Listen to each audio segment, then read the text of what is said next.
Nós vamos abrir nossa Bíblia para Apocalipse 21. É o penúltimo capítulo. O capítulo 21 e 22 trata do mesmo assunto, que é a eternidade, o novo céu e a nova terra. Os capítulos de 1 a 4 tratam da história da igreja, desde que a igreja foi instituída até o arrebatamento. Os capítulos 4, 5 até o 19 tratam do período da tribulação e grande tribulação. O capítulo 20, 19 e 20, parte do 19 e o 20 tratam do milênio. E o capítulo 21 e 22 tratam da eternidade por vir, futura, né? Os novos céus e a nova terra. Olha, eu espero mesmo que isso tenha ficado no fundo do meu coração bem claro para você. Para que quando você abrir o livro agora do Apocalipse, você possa entender o que significa realmente o versículo 3, onde diz: bem-aventurados os que leem, felizes os que leem e ouvem as palavras dessa profecia. Então, que isso fique bem gravado no nosso coração. Nós vamos ler os versos de 1 a 8. Vi o novo céu e a nova terra, pois o primeiro céu e a primeira terra passaram e o mar já não existe. Vi também a cidade santa, a nova Jerusalém, que descia do céu da parte de Deus, ataviada como noiva adornada para o seu esposo. Então ouvi grande voz vinda do trono, dizendo: eis o tabernáculo de Deus com os homens, Deus habitará com eles, eles serão povos de Deus, e Deus mesmo estará com eles. Ele lhes enxugará dos olhos toda lágrima, e a morte não mais existirá, já não haverá luto, nem pranto, nem dor, porque as primeiras coisas passaram. E aquele que está sentado no trono disse: eis que faço novas todas as coisas. E acrescentou: escreve, porque estas palavras são fiéis e verdadeiras. Disse-me ainda: tudo está feito. Eu sou o Alfa e o Ômega, o princípio e o fim. Eu, a quem tem sede, darei de graça da fonte da água da vida. O vencedor herdará todas as coisas. Eu lhe serei Deus, ele me será filho. Quanto, porém, aos covardes, aos incrédulos, aos abomináveis, aos assassinos, aos impuros, aos feiticeiros, aos idólatras, a todos os mentirosos, a parte que lhes cabe será no lago que arde com fogo e enxofre, a saber, a segunda morte. Vamos orar. Deus, a quem nunca vimos, mas estamos certíssimos de que está aqui. Estás aqui conosco, Senhor. Está andando em nosso meio agora. Teu Espírito visita cada um dos nossos corações aqui presentes, cada alma, cada vida.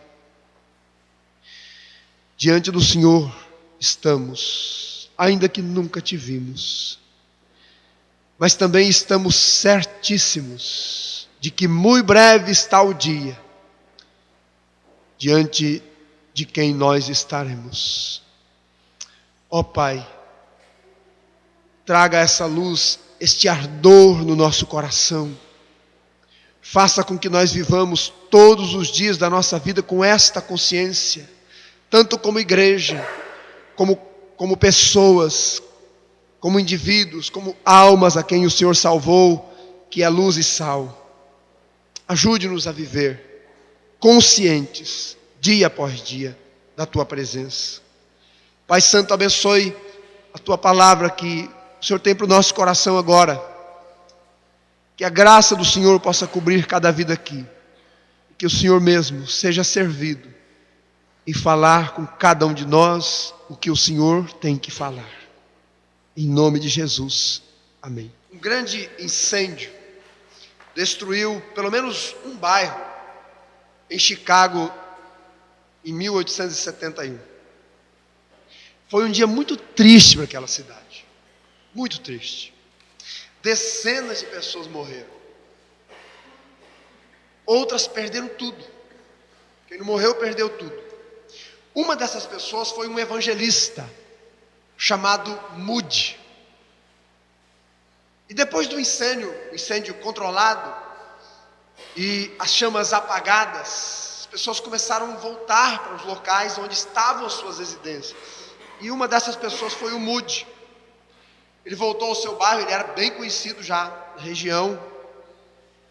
E então ele chegou, né, na rua onde estava a sua residência, ele parou em frente onde era a sua casa. E a única coisa que ele avistou foi um montão de cinzas. Ele ficou olhando para aquilo.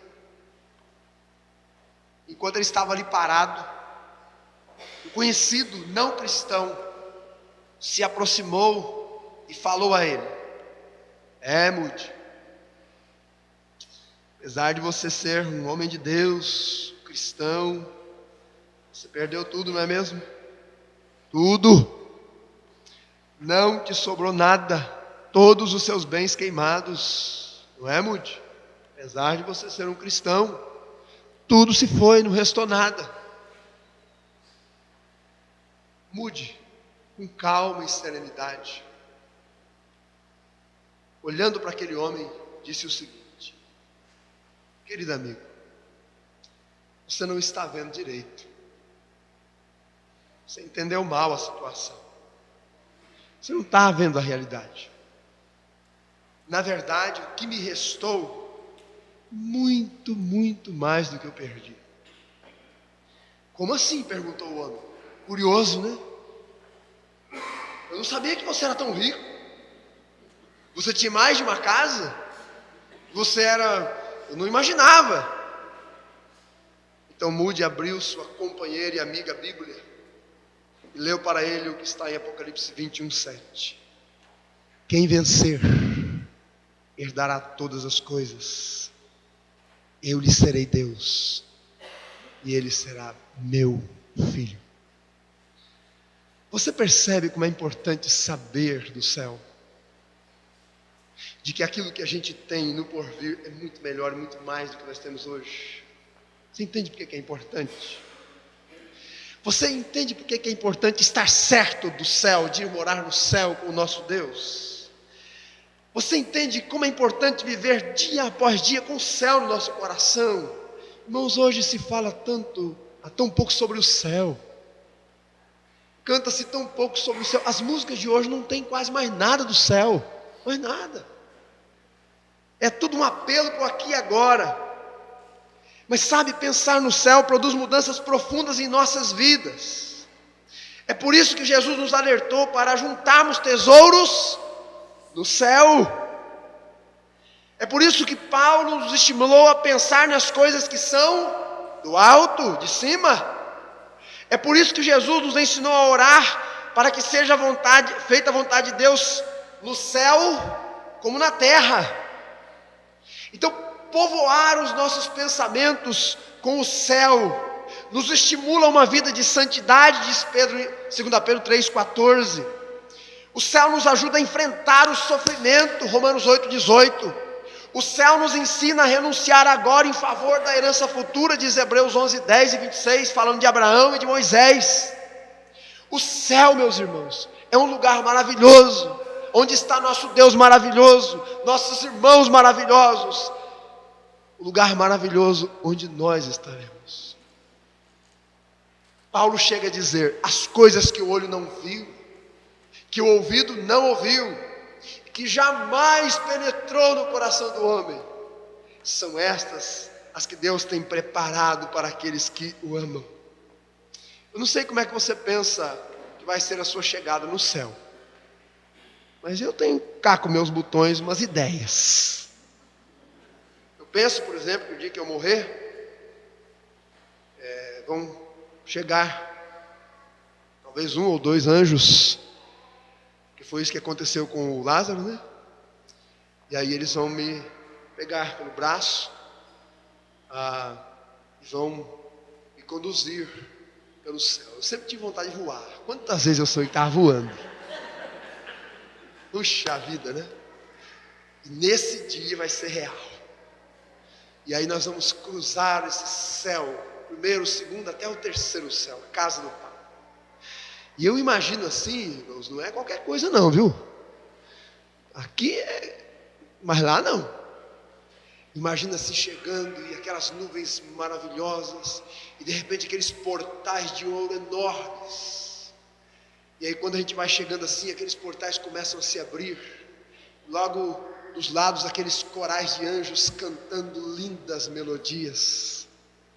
E a gente se adentrando a casa do Pai. E na medida que nós vamos adentrando, eles me levando, lá está então aquele que um dia morreu por mim. Como eu anseio por vê-lo, eu anseio por estar na presença dele. Eu não sei como é que vai ser exatamente, mas eu imagino que vai ser mais ou menos assim.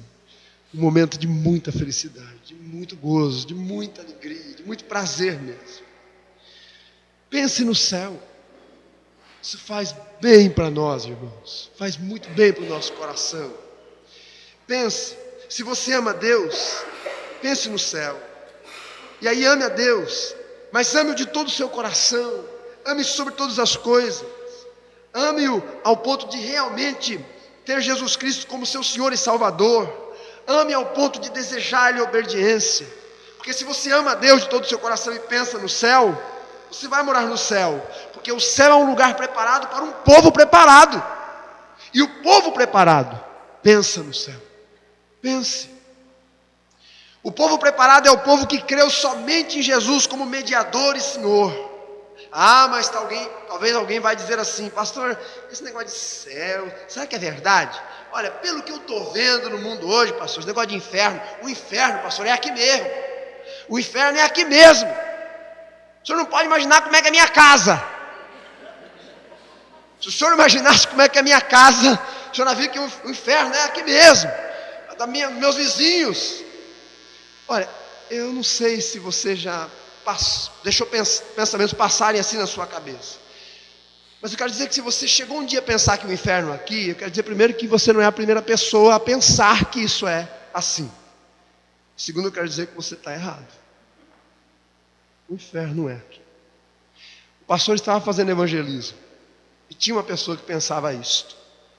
E ele estava fazendo evangelismo de rua. E aí ele, dando um folheto aqui, outro ali, chegou num bar. E ele entrou no bar. Mas como era um homem educado, pediu ao dono do bar: olha, eu posso distribuir alguns folhetos aqui? Estava cheio de gente. Aí o dono do bar falou assim: fica à vontade. E aí ele começou a distribuir os folhetos lá dentro. E o dono do bar pensou assim: esse homem é louco. Para que entregar folheto para essa gente? Para que entregar a palavra de Deus para esse povo aqui? Olha a vida dessa gente, estragada, acabada, destruída. Aí eles falaram assim: pastor, para com isso. O que você está fazendo? Você está entregando esses folhetos aqui dentro? Você não vê, pastor, que isso aqui é o inferno? Isso aqui já é o inferno, pastor. O inferno não existe. Se existe, é isso aqui, ó. Isso aqui é o inferno. Aí o pastor olhou para ele assim, bem calmo, e disse assim: bom, eu vou te dar 3 motivos porque aqui não é o inferno. Primeiro motivo: aqui você dá algo para as pessoas beberem e afogar as suas tristezas. Lá no inferno não existe água, nada será dado para afogar a tristeza de ninguém. Segundo motivo: aqui tem um servo de Deus e tem a palavra de Deus sendo pregada agora. E lá no inferno, meu amigo, não há servos de Deus, e nem a palavra de Deus será pregada mais. E terceiro motivo, meu amigo: depois que eu terminar o meu trabalho aqui dentro do seu bar, depois que eu terminar de entregar esses folhetos, eu vou sair daqui. Sabe, do inferno ninguém jamais sairá. Então, não se engane, aqui não é o inferno. Queridos, o inferno, Apocalipse 20:10 diz que é um lugar. Também Apocalipse 20:15 diz que é um lugar habitável. Não só o diabo, não só a besta, não só o falso profeta, foi para eles que foi criado, mas seres humanos que não creram em Jesus irão para o inferno, que é um lugar de tormento eterno, dia e noite. Apocalipse 20:10 diz que desse lugar, do inferno, do lago de fogo final, ninguém pode sair. Que triste, não é mesmo? Esta é uma realidade vivida. Mas o ser humano não pensa muito nisso. Ele acha muitas vezes que a vida vai ser isso que nós vivemos aqui, morreu, acabou. Ele acha mesmo que não existe nada, muitas vezes depois da morte. Mas olha, Deus não cessou de alertar. Olha aí o versículo 8 do capítulo de número 21. Ele diz claramente: quanto porém aos covardes, incrédulos, abomináveis, assassinos, impuros, feiticeiros, idólatras, mentirosos, a parte que lhes cabe será no lago de fogo e enxofre, a saber, a segunda morte, a saber, aquilo que nós conhecemos como inferno, um lugar infernal de tormento eterno. Não está claro no texto? Ficarão de fora. Ou a pessoa estará dentro do céu, ou dentro do inferno. Fora do céu é ficar no inferno, que é um lugar. Será que nós pensamos nisso? João pensava nisso. João, que escreveu o Apocalipse, está velho, numa ilha, e ele vai sair de cena. Ele vai morrer. Como eu e você um dia vamos sair de cena. Um dia desses nós não estaremos mais aqui. Vamos sair de cena. E antes dele sair de cena, Deus lhe mostra o que é o céu, como será, como vai ser as glórias por vir. Tinha uma irmã na nossa igreja, irmã Maria Santis. Ela ficou doente o ano passado, muito doente. Ela foi para a UTI, e eu fui visitá-la. Eu cheguei na UTI, ela estava cheia de aparelhos assim, mas estava lúcida, né? Bem lúcida. Graças a Deus ela está em casa hoje, está bem. E aí eu estava lá, aquele cuidado, fazendo a visita. Depois que eu terminei a visita, eu orei com ela. Ela pegou na minha mão e disse assim: pastor, fala para os irmãos continuarem orando por mim, porque se Deus ouvir a oração deles e eu for restaurada, eles verão a glória de Deus. Mas não esquece de dizer para eles que se Deus resolver não ouvir as orações deles, não é? E a vontade dele for que eu parta deste mundo, então diga para os irmãos que eu verei a glória de Deus. Eu verei a glória de Deus. João está vendo a glória, aquilo que está por vir, o céu. Mas João estava certo com Deus, ele tinha seu nome no livro da vida, ele estava seguro. Você está. João ouviu direto de Jesus: não se turbe o vosso coração, crede em Deus, crede também em mim. Na casa de meu pai há muitas moradas. Se não for a verdade, eu teria dito para vocês: eu vou preparar-vos um lugar. E quando eu for e preparar-vos um lugar, eu virei outra vez e vos levarei para mim mesmo, para que onde eu estou, vocês estejam também. João vê o lugar, e é o céu. E o que é que ele vê lá? O Apocalipse 21 e 22 diz que ele vê os habitantes, pessoas e anjos. Também o versículo 4 do capítulo 21 diz que ele vê ausências. Ausências no céu? Ausências. Ele vê o que não vai ter no céu.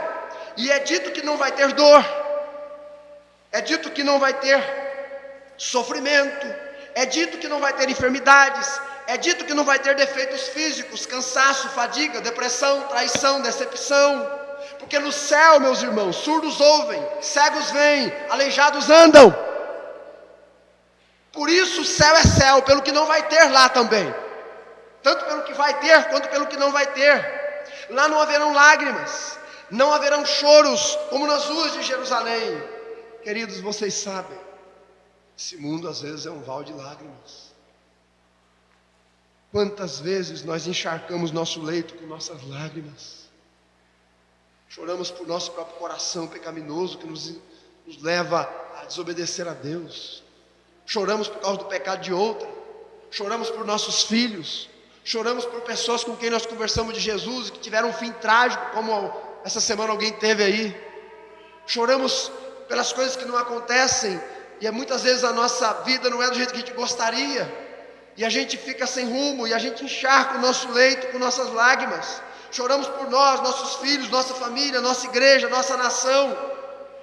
Entramos no mundo chorando, e muitos saem do mundo assim.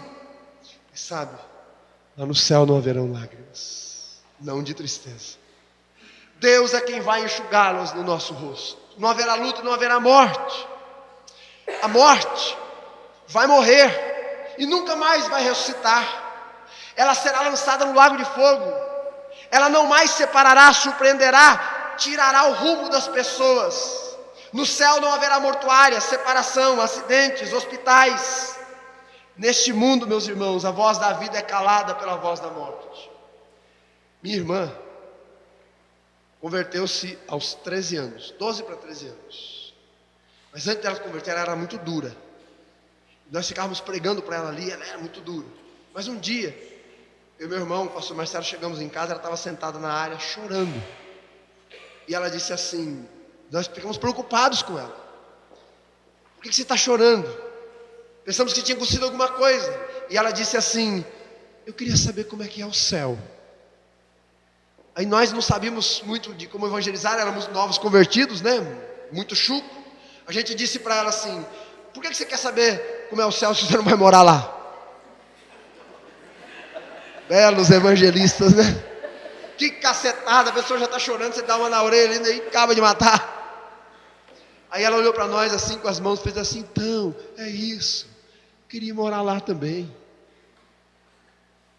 Aí nós fomos com ela para a sala de casa e apresentamos o evangelho, ela converteu ali. 12 para 13. Antes de completar 14, ela foi para o seminário. Aos 16 estava formada. 17 para 18 casou-se. 19 teve a primeira filha. 22 por aí a segunda.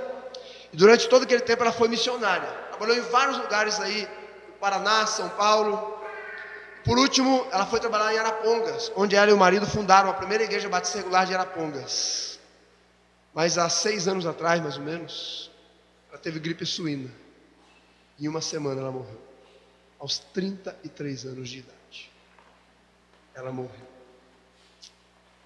Naquele dia, eu recebi a notícia do médico. Não é fácil perder Mancaçu. Não é fácil perder alguém que você ama muito. E nós fomos encarregados de chegar em casa e dar a notícia para minha mãe, né, e para as 2 filhas dela, 11 e 7 anos. Gente do céu, foi muito difícil. E nós tivemos que fazer. E eu me lembro da reação da minha sobrinha mais velha. A mais nova ficou muda, calou-se. E a mais velha estalou os olhos assim, correu dentro de casa. Depois correu para perto do pai, abraçou o pai, olhou para ele e falou assim, pai, e agora o que será da nossa vida? Sabe, irmãos, a morte cala a voz da vida nesse mundo. É tão difícil esses momentos, tão difícil. É só pela graça de Deus que a gente supera, sabia? É só por termos a esperança do céu. Mas no velório dela, eu estava com meu irmão assim já, na hora do culto para sepultar. E o Senhor Deus trouxe à nossa memória naquele momento, justamente aquela palavra que ela disse, aquele dia, há 20 anos praticamente, quase 20 anos atrás, né? Quando nós chegamos na área e ela disse, então meninos, é isso, eu quero ir morar no céu. Na beira do caixão, eu olhei para o meu irmão e a gente disse um para o outro, o desejo dela está realizado, já está no céu. Mas neste mundo, meus irmãos, a morte cala a voz da vida. Pela graça do Senhor, no mundo por vir, a palavra de Deus diz que vai acontecer assim. Então cumprir-se-á a palavra que diz, tragada foi a morte pela vitória. Onde está, ó morte, a tua vitória? Onde está, ó inferno, o teu aguilhão? Onde está? Porque no céu não haverá morte, irmãos. Lá nós viveremos para sempre. Ali não haverá noite, ali é um lugar bendito e maravilhoso, ó lugar de delícias eternas, ó lugar onde os crentes viverão, ó lugar onde nós vamos morar, que maravilhoso, aquele que diz, não sei que morada Jesus vai me dar, e nem qual o nome que eu hei de ganhar, mas eu sei que o bem-vindo dele hei de escutar, só isto será céu para mim. Queridos, que lugar será esse maravilhoso? Você vai morar lá? Se hoje te der um infarto aí, pastor, vira essa boca para lá. Estou falando sério mesmo. Se hoje te der um infarto, você vai morar no céu? Você vai estar dentro mesmo? Você está certo disso? Já lavou suas vestiduras no sangue do Cordeiro? Já viestes arrependidos de teus pecados e dobraste-te aos pés da cruz de Cristo? Somente os que lavaram suas vestes no sangue do Cordeiro entrarão pelas portas, e esse dia está perto. João termina o livro com essas afirmativas: estas coisas em breve hão de acontecer, o tempo está próximo, cedo venho. Aquele que testifica essas coisas diz: certamente cedo venho. E ele faz uma última oração. E qual é a oração? Ora vem Senhor Jesus. E ele vem, está para vir. As cortinas logo deste mundo se fecharão e se abrirão para ele. Como é que está a nossa vida? Como é que nós vamos viver diante dessas realidades eternas? Eu termino hoje à noite com esta pergunta: como é que Deus quer que nós vivamos agora? Diante da certeza do céu, da realidade do céu.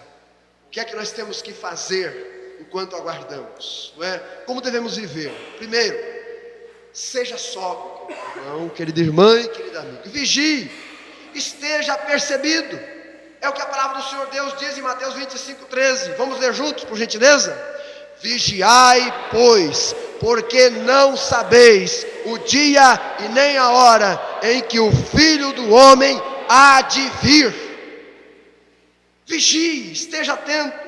Diversas vezes o Senhor Jesus recomendou aos seus discípulos que orassem e vigiassem, porque não saberiam quando exatamente ele voltaria. Vigiem. A vigilância é não dar lugar às inclinações da nossa carne, que vão contra os desejos espirituais. Os Gálatas estavam indo bem na vida cristã, mas aí Paulo teve que escrever para eles: vocês corriam bem. Quem que impediu vocês de continuarem obedecendo a verdade? Quem que impediu vocês? Querido, mantenha seu olhar no lugar certo, seus pensamentos na eternidade, seu desejo de morar no céu, seu desejo de viver vigilante no seu coração. Guarde seu coração para não pecar contra Deus. Guarde sua vida no altar do Senhor para viver para Ele cada dia, porque no final das contas, se você viver para Ele de verdade, é para lá que você vai, para o céu. O pastor Gerson Rocha veio pregar na nossa igreja 15 anos atrás. Ele foi pastor da primeira igreja batista bíblica de Vitória da Conquista, onde ele ficou 40 anos na mesma igreja. Nós tivemos o privilégio de ter ele na nossa igreja pregando. Quando eu fui buscar ele, ele já estava bem de idade, falava bem baixinho.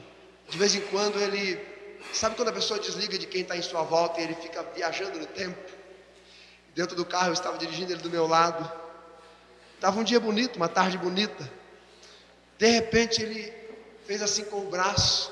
Eu fiquei tentando olhar lá na frente o que ele estava querendo apontar, né? Ele fez assim com o braço.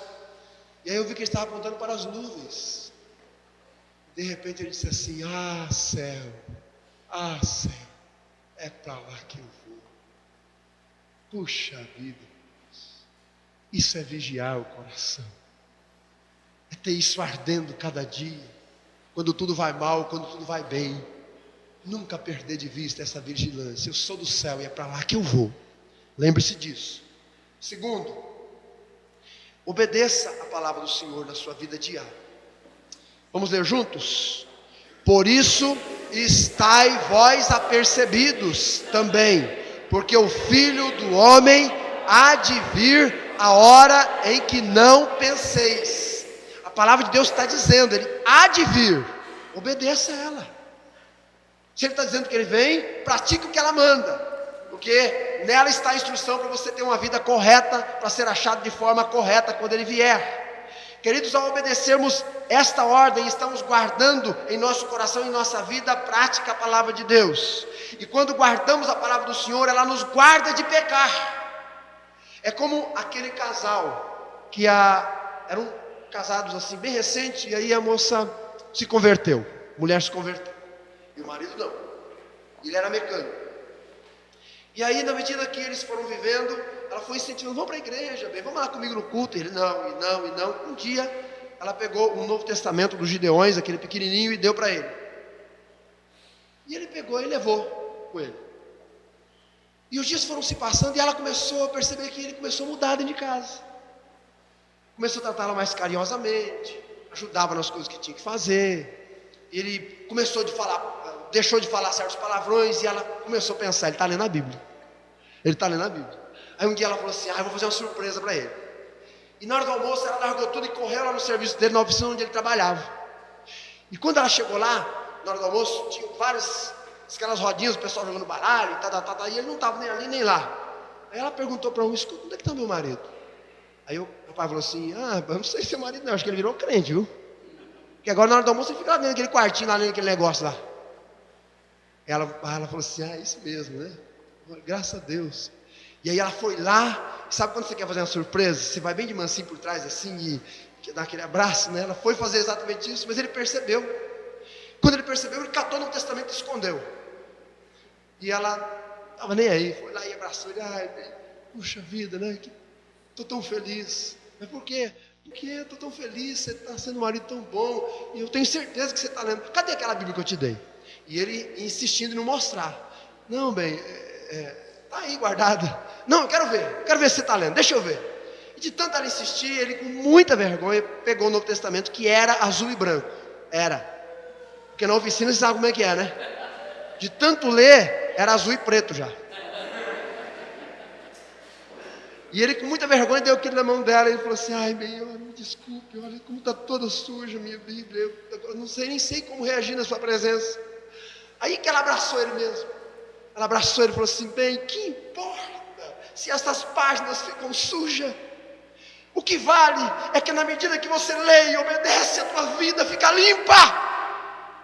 Isso é que importa, meu amor. É isso que importa. Então, a palavra do Senhor é clara. Quando nós a obedecemos e a aplicamos na nossa vida, meus irmãos, ela vai transformando o nosso coração. João 14, 21 diz: aquele que tem os meus mandamentos e os guarda, é esse que me ama. É esse que me ama. Você ama Jesus mesmo? Obedeça a sua palavra. Na medida que se você obedece a ela, é a sua vida que fica limpa. É a minha vida, é a nossa vida. Terceiro lugar: viva uma vida santa ou de santificação progressiva. Santidade, que não é nenhuma novidade para nós, não é? Para mim e para você. Vamos ver o que está escrito lá. Por isso estáis vós apercebidos também, porque o Filho do Homem há de vir a hora em que não penseis. Note, a hora em que não penseis. E se eu não sei a que hora ele virá, e se eu sou dele e sou um servo e um santo dele, tenho que viver uma vida santa, todo o tempo.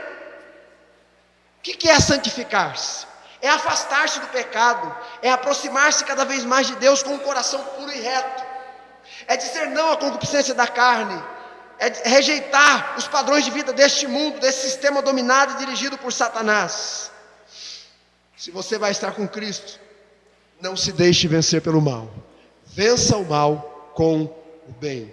Até porque esta é a marca daquele que verá Cristo. Diz a Bíblia: segui a paz com todos e a santificação, sem a qual ninguém verá o Senhor. Ninguém verá o Senhor. Em quarto lugar, encha-se do Espírito Santo de Deus. Diz o texto, vamos ler juntos? E não vos embriagueis com vinho, em quem há contenda, mas enchei-vos do Espírito. Irmãos, as coisas espirituais se discernem espiritualmente. Então preste atenção. Uma pessoa que não está cheia, guiada, orientada pelo Espírito, vai ter dificuldade de enxergar até os dias finais. Não vai perceber-se, vai estar entretida com esse mundo, não vai perceber. Para estar apercebido é preciso estar discernindo os dias em que vivemos cheios do Espírito Santo. E só pode discernir corretamente o que está vivendo no Espírito. E sabe, viver em Espírito ou ser cheio do Espírito não é você ter mais do Espírito, é o contrário. É o Espírito ter mais e mais e mais e mais da sua vida. no altar, nas mãos dele. É o Espírito controlar cada área da sua vida. Tudo que você faz. Como aquela nova convertida que recebeu a visita do pastor em casa. Aí o pastor foi visitá-la. Chegou lá, eu conheço esse pastor inclusive, chama-se pastor Marcinho. Ele foi visitá-la e ele chegou lá assim, conversa vai, conversa vem. Ele falou assim: então, minha irmã, me diga aí, né? O que foi que mudou na sua vida, prática, desde que você creu em Jesus como Salvador? Ela pensou, muito simples ela, né? Novinha convertida e tal. Ela falou assim: sabe o que mudou, pastor? O senhor sabe que eu sou empregado doméstico. Eu tinha um hábito muito feio. Mas algo que eu não faço mais é varrer o lixo para debaixo do tapete. Eu já aprendi que lixo tem que ir para o lixo. Lixo não se guarda. É o Espírito controlando cada área, até as mínimas coisas da vida. É dito que Jesus, quando ultrajado, não revidava com ultraje, mas entregava-se àquele que julga justamente. Lembra-se de que diante de Pilatos, Jesus sendo acusado, não abriu sua boca, mas como ovelha muda, ele foi levado ao matadouro. Lembra que Pilatos ficou indignado, surpreso, abismado com o silêncio de Jesus? Jesus estava sob o controle do Espírito Santo. E quando a gente está sob o controle do Espírito Santo, irmãos, até nossas palavras são medidas, são colocadas na hora e no momento certo. Por isso temos a ordem em 1 Tessalonicenses 5,19: não extinguem o Espírito, não abafem o Espírito, andem no Espírito, na medida que vocês caminham rumo à glória. Rumo à glória. Em quinto lugar, penúltimo lugar, não se sobrecarregue com os cuidados dessa vida. Não se sobrecarregue. Vamos ler o texto? Por isso, estai vós apercebidos também, porque o Filho do Homem há de vir a hora em que não penseis. Há de vir a hora em que vocês não pensarem. Então não se sobrecarreguem com os cuidados dessa vida. Não se deixe conduzir por este mundo. Os cuidados desta vida, meus irmãos, são os excessos de preocupação, os excessos de trabalho, os excessos de lazer, os excessos de prazeres desenfreados. É tudo que tira os nossos olhos do céu e coloca aqui na terra. É tudo que mantém nossos pensamentos cativos neste mundo. É tudo que nos inibe e impede-nos de falarmos de Deus. É tudo que impõe sobre nós uma carga tão grande que nos faz adoecer, desanimar, enfraquecer, desistir da fé. A razão é séria. Não adianta, meus irmãos, ganhar o mundo inteiro, perder algo, ou perder os galardões no caso do crente. Não adianta. Não adianta ser um famoso nesse mundo e um anônimo diante de Deus. Não adianta. Não adianta. Não adianta conquistar o mundo e perder a família, perder a sua intimidade com o Senhor, não ser capaz de ter recompensas na vida eterna. Não adianta. Não se sobrecarregue com os cuidados dessa vida. O que tiver a mão para fazer, faz-o conforme as tuas forças. Só isso. Não precisa se matar. Viva para a glória de Deus. Em último lugar, mantenha acesa a sua esperança em Cristo. É tua responsabilidade, é minha responsabilidade, nós mantermos a nossa esperança acesa em Cristo. É nossa responsabilidade, cada dia. O texto diz para a gente, vamos lá, ler juntos. Por isso, estai vós apercebidos também, porque o Filho do Homem há de vir a hora em que não penseis. Mantenha sua esperança viva. Você conhece o ditado, quem espera? No caso do cristão é verdade. Só no caso do cristão, né? Nossa esperança será alcançada. Ela é viva, ela é real. Ela é uma pessoa e ela não vai nos deixar na mão. Traga à memória o que te alimenta. Lembre-se, foi Jesus quem disse: virei outra vez. Jesus disse: temos que crer. Foi a esperança que nutriu a fé de Abraão, lembrando de que Deus cumpriria a sua promessa de fazê-lo pai de muitas nações. Por isso a Bíblia diz: o qual em esperança creu contra a esperança, tanto que ele torna-se pai de muitas nações, conforme o que lhe foi dito em Romanos 4,18. A esperança é algo que condiz com o cristão, que sabe que aquele em quem tem crido é fiel para cumprir o que prometeu. Mantenha acesa a esperança e tenha disposição de nunca desistir do seu alvo. Paulo disse assim: esquecendo-me das coisas que para trás ficam, prossigo para o alvo, pelo prêmio da soberana vocação de Deus em Cristo Jesus. Não desista de esperar por Jesus.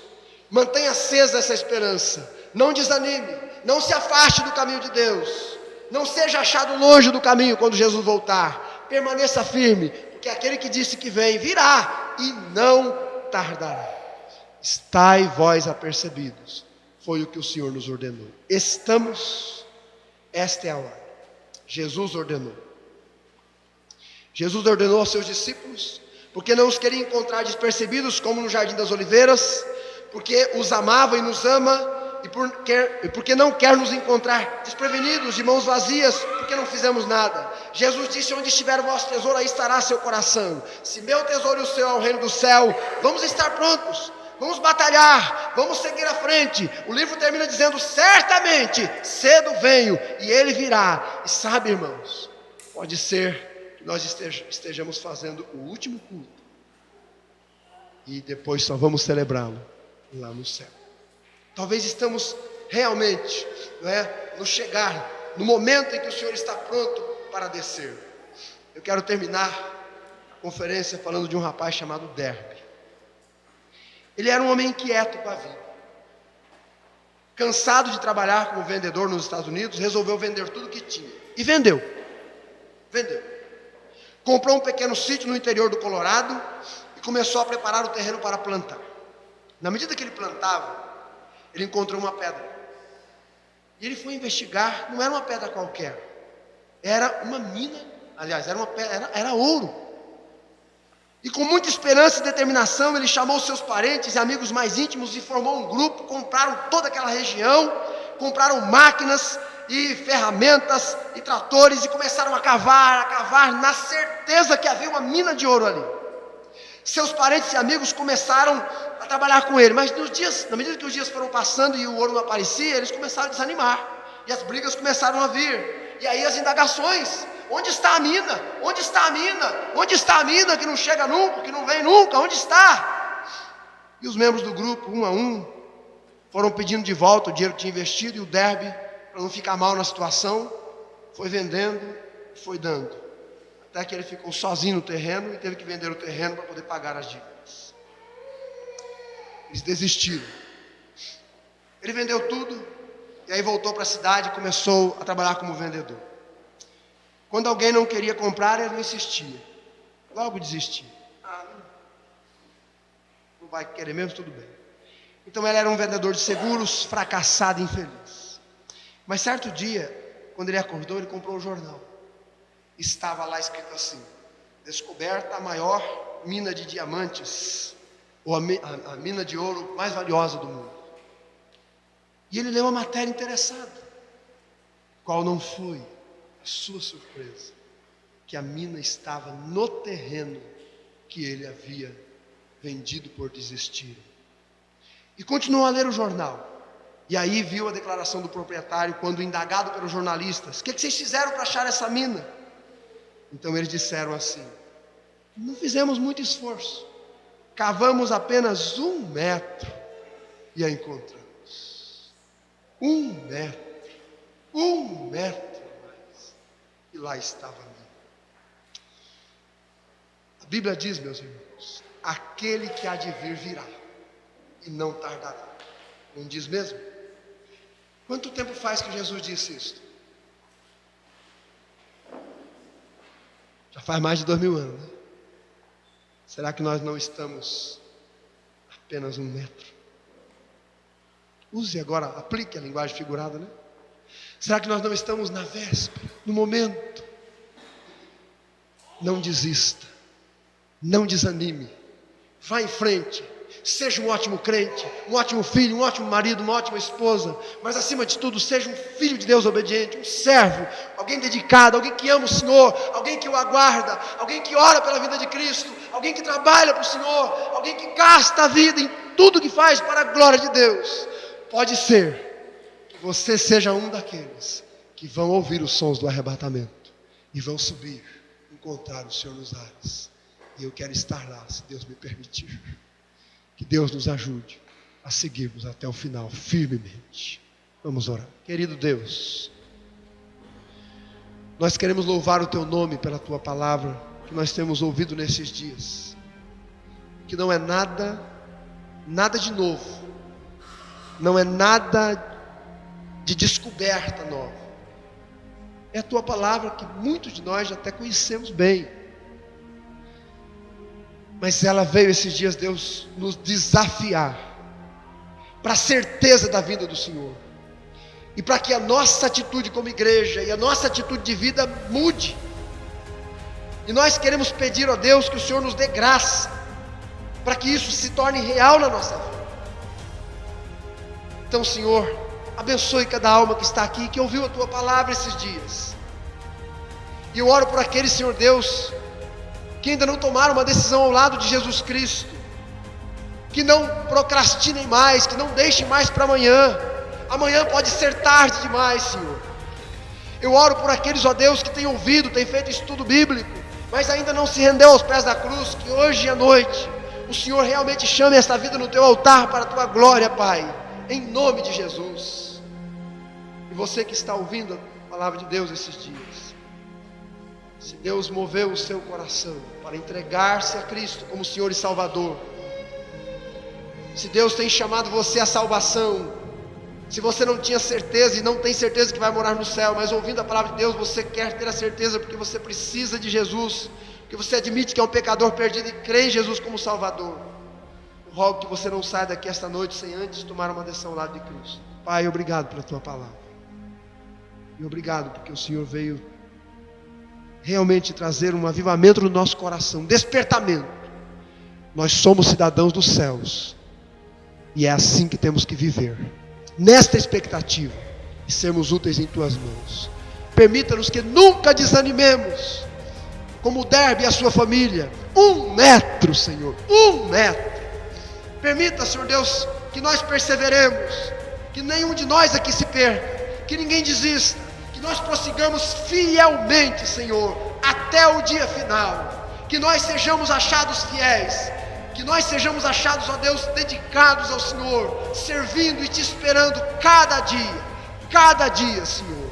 Abençoe esta igreja, o pastor desta igreja, abençoe cada alma que aqui está, em nome de Jesus Cristo, nosso Senhor e Salvador. Amém.